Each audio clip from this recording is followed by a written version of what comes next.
Hello, good day. Before we start, let us pray muna po. So, let us put ourselves in the presence of the Lord. Heavenly Father, we thank you for this new day and for the opportunity to learn. Even from a distance, please bless our class today. Guide our minds and hearts so that we may gain knowledge, grow in understanding, and use our learning to serve others. With love and respect, help us stay focused and free from distraction. Bless our teacher and classmates, and may we all be safe, healthy, and inspired to do our best. All this we ask in your most holy name. Amen. Chapter 10, Fritz Oser, Theory of Religious Development. Let us know the objectives. Objectives to discuss the various stages of faith and religious development. So, who is Fritz Oser? So, sino nga ba si Fritz Oser? Fritz Oser, a Swiss psychologist who has studied moral and religious development, deeply influenced by the theories of Jean Piaget and Lawrence Kohlberg. He is well known for developing a five-stage model of moral development, which explores how individuals grow in making ethical decisions. Oser believed that moral thinking evolves through experience and reflections, and his work has been especially influential in the fields of values education and religious educations, helping educators understand how to guide students in forming their own moral judgment. So, si Fritz Oser daw po ay isang Swiss psychologist na nag-aaral kung paano na-develop ang religious at moral understanding ng isang tao mula pagkabata hanggang sa kanyang pagtanda. Ayon sa kanya po, dumadaan tayo sa mga stages or yugto habang lumalalim ang ating pananampalataya at pag-unawa sa relihiyon. Stages of faith and religious development. Undifferentiated or empathy. So dito naman po, during the first 2 years of life, babies build a sense of trust or distrust from how they interact with their caregivers. This initial experience lays the groundwork for their emotions, influencing how they may view faith later on, even though they do not yet have formal religious beliefs. Stage 1, Religious Realism. Kids aged 3 to 7 view God as a strong and real figure. Taking religious ideas at face value, they believe right and wrong may lead through rewards and punishments given by God. Stage 2, Religious Subjectivism. Age range 7 to 12 years. Key characteristic. Religion is interpreted personally and emotionally. God is seen as kind and protective. Faith becomes more individualized but still lacks critical analysis. Morality is based on personal feelings.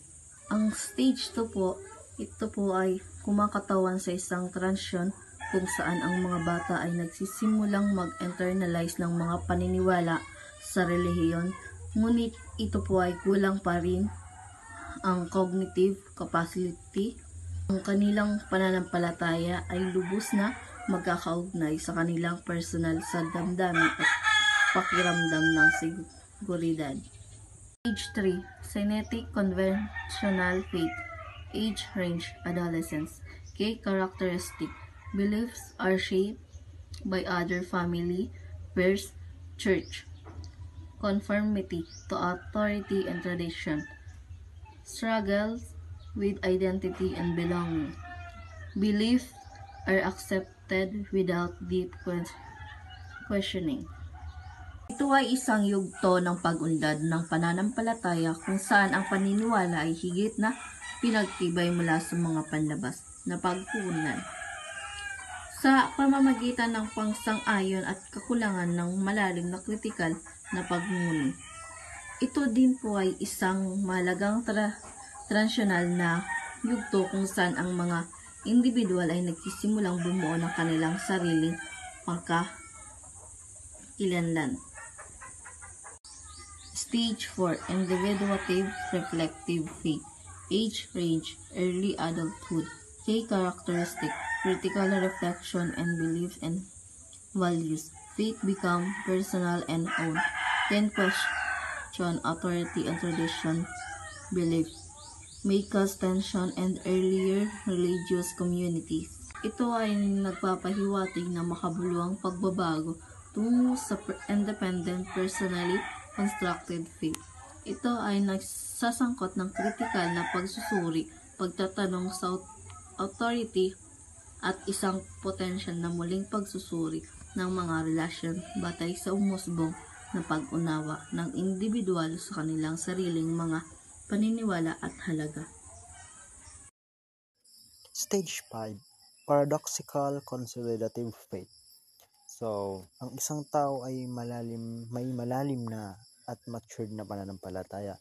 So, dito po naintindihan na niya na hindi lahat ng bagay sa faith ay madaling ipaliwanag. So, may mga tanong na walang o direktang sagot at okay lang yun. Paradoxical kasi tinatanggap niya na may mga bagay na parang magkasalungat pero parehong totoo. So for example, pwedeng maniniwala siya sa Diyos na makapangyarihan pero alam din niyang may mga masamang bagay na nangyayari sa mundo. Hindi niya ito nakikita bilang contradiction, kundi bahagi ng mas malalim na misteryo ng pananampalataya. So, consolidative naman kasi buo na ang pananampalataya niya. So, hindi na po ito madaling matinag. Hindi siya nagdududa sa bawat pagsubok, bagkus mas lalo pa siyang tumitibay dahil sa kanyang mga karanasan. And marunong na rin siyang gumalang sa paniniwala ng iba, kahit iba sa kanya, kasi alam niyang bawat tao ay may sariling faith journey. So sa madaling salita po, sa stage 5, ang pananampalataya hindi sa simpleng pagsusunod lang, kundi sa isang malalim, reflective or bukas na paniniwala na kayang yakapin ang mga pagkakaiba at kabuuan ng buhay. So, conclusion. Fritz Oeser's theory of religious development shows that faith grows through stages, from simple and literal thinking to deep reflective understanding. And recognizing these stages help us support others, respect different beliefs, and grow in our own spirituality journey. It teaches us that religious development is a lifelong process shaped by experiencing, reflection, and personal growth. So that's all po for our report. I hope po na may natutunan po kayo for today's discussion. Thank you.